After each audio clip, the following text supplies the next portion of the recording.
Bell पत्र के पत्र को तोड़ने से पहले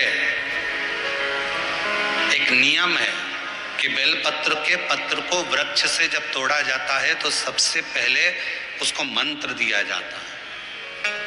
क्या कहा जाता है? ओम नमः शिवाय। बेल पत्र के पत्र को पेड़ पे से जब तोड़ा जाता है तो ओम नमः शिवाय का नाद किया जाता है।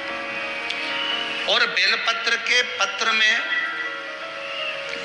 इसमें तो वो नहीं है गूठी, बेलपत्र का जब पत्ता टूटता है तो यहाँ एक गूठी आ जाती है। देखा है आप लोगों ने? जम के तो बोलो, देखा है? तो बेलपत्र के पत्र में जो गूठी होती है उसको भी जब तोड़ा जाता है, उस गूठी को जब अलग किया जाता है तब भी शिव मंत्र उसको दिया जाता है। ओम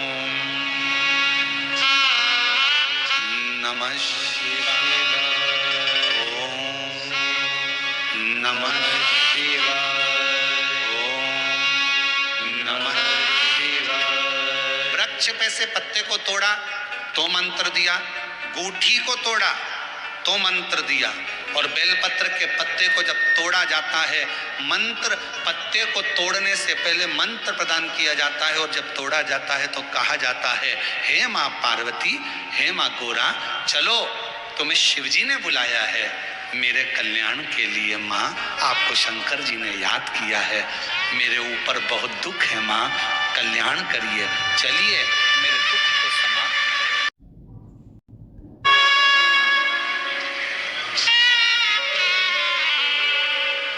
पहले नंबर पर क्या देना है बेलपत्र के पत्र को तोड़ने से पहले? जम के बोलो, मंत्र। दूसरे नंबर पर क्या देना है बेलपत्र के पत्र को चलने का? जम के बोलो, निमंत्रण। माँ पार्वती जी से कहो, हे माँ गोरा, हे माँ पार्वती, हे माँ चलिए, आपको शिव जी ने याद किया है। माँ, हे माँ पार्वती, हे माँ गोरा, मेरे कल्याण के लिए, मेरे दुख को दूर करने के लिए, मेरी तकलीफों को हरने के लिए, हे माँ गोरा, मेरे कष्ट को समाप्त करने के लिए, माँ गोरा, मेरा भंडार भरने के लिए आपको शिव जी ने याद किया है, निमंत्रण दो।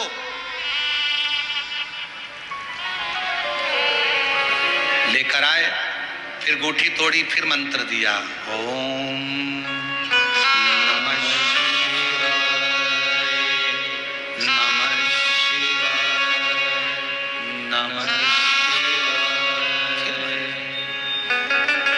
गुरुजी ने पूछा कि तुमने मंत्र दिया? नहीं। तुमने, तो फिर तुम्हें क्या हक है कि बेलपत्र का पत्र तोड़ो? शिव महापुराण की कथा तो कितनी बड़ी बात कहती है, बेलपत्र के पत्र को सीधे पेड़ में से तोड़ कर लेकर आना चाहिए।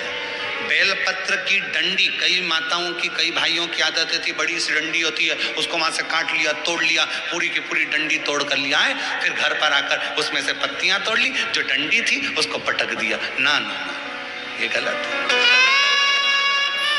ये गलत है। वृक्ष से पत्तों को निमंत्रण देकर फिर तोड़ा जाता है, और फिर लेकर आकर गूठी तोड़ते समय भी शिव मंत्र को दिया जाता है। कुछ नियम है बेलपत्र के भी, उसको धारण करना चाहिए। कुछ जैसे डॉक्टर की गोली खाने के भी नियम होते हैं। डॉक्टर साहब लिखते हैं कि सुबह ये गोली लेना, शाम को ये लेना, ये भोजन के पहले लेना, ये भोजन के बाद लेना, और सुनो, इसको गर्म दूध से ले लेना, इसको पानी से ले लेना। अब मालूम पड़े तुमने सोचा कि मैं काम करती हूँ, कहाँ मेरा टाइम बर्बाद करूंगी, सुबह लो, शाम को लो, दोपहर में लो, तो तुमने सारी गोली एक साथ खा गई, और फिर डॉक्टर के पास गई, डॉक्टर साहब मेरे को तो आराम ही नहीं लग रहा, मैंने 3 बार 15 दिन से गोली खा रही हूँ, 10 दिन से गोली खा रही हूँ। डॉक्टर साहब ने पूछा, गोली खा रही हो तो क्या तुमने नियम धारण करा? हाँ, क्या क्या नियम धारण करा? सुबह की गोली सुबह खाई, भूखे पेट की भूखे पेट खाई, भोजन के बाद की भोजन के बाद खाई? नहीं, मेरे पास समय नहीं रहता, इसलिए सारी की सारी एक साथ खा गई। डॉक्टर ने कहा, इसीलिए तो दवाई असर नहीं कर रही है। दवाई खाने का भी तरीका होता है। आवाज सेट नहीं है भाई, दवाई खाने का भी तरीका होता है। दवाई को खाने का भी एक तरीका है, उस दवाई को खाओगे आनंद पाओगे, स्वस्थ हो जाओगे, रोग मुक्त हो जाएगा।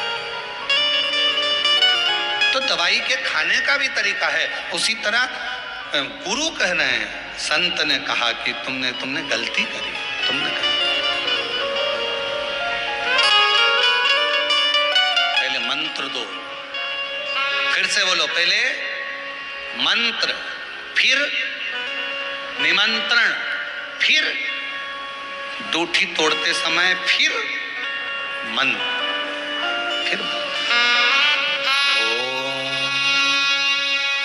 नमः शिवाय, ओम नमः शिवाय, ओम नमः शिवाय।